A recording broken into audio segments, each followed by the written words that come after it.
Planes and parts of the being.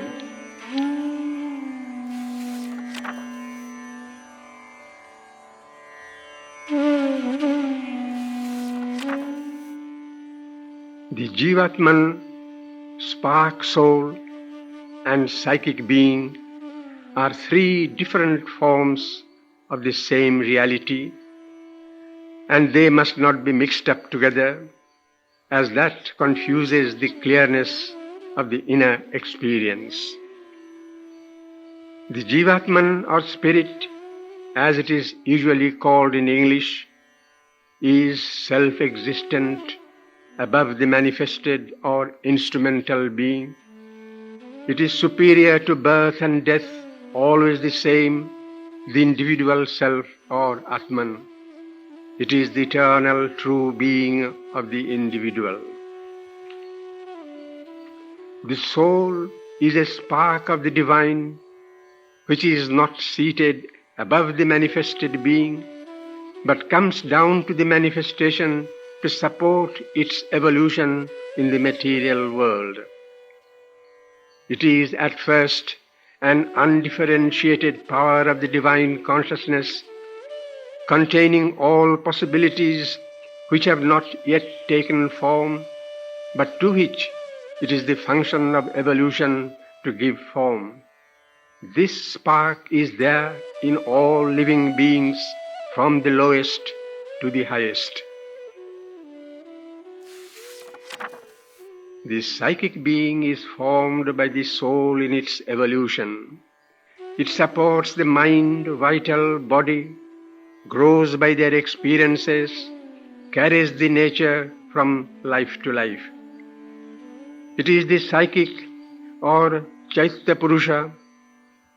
At first it is veiled by mind, vital and body, but as it grows, it becomes capable of coming forward and dominating the life, mind and body.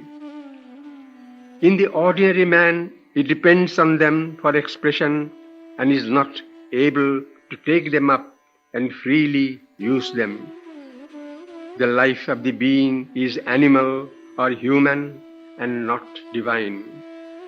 When the psychic being can by sadhana become dominant and freely use its instruments, then the impulse towards the divine becomes complete, and the transformation of mind, life and body, not merely their liberation, becomes possible.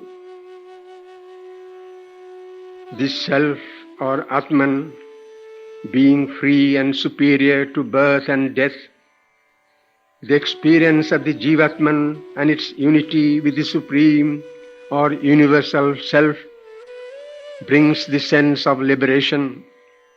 It is this which is necessary for the supreme spiritual deliverance. But for the transformation of the life and nature, the awakening of the psychic being and its rule over the nature is indispensable.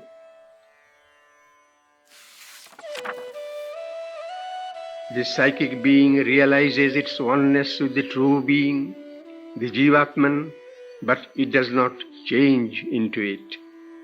The Jivatman is already one with the divine in reality, but what is needed is that the rest of the consciousness should realize it.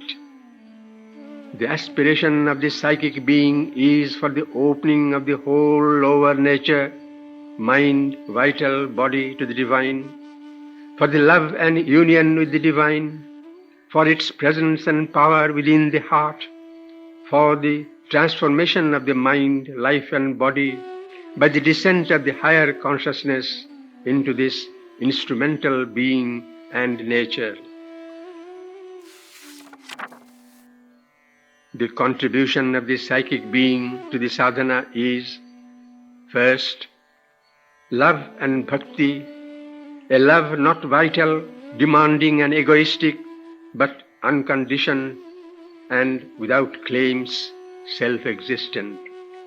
Second, the contact or the presence of the mother within. Third, the unerring guidance from within. 4.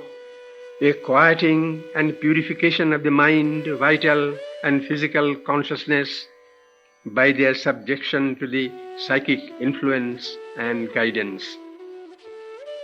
5th, the opening up of all this lower consciousness to the higher spiritual consciousness above for its descent into a nature prepared to receive it with a complete receptivity and right attitude.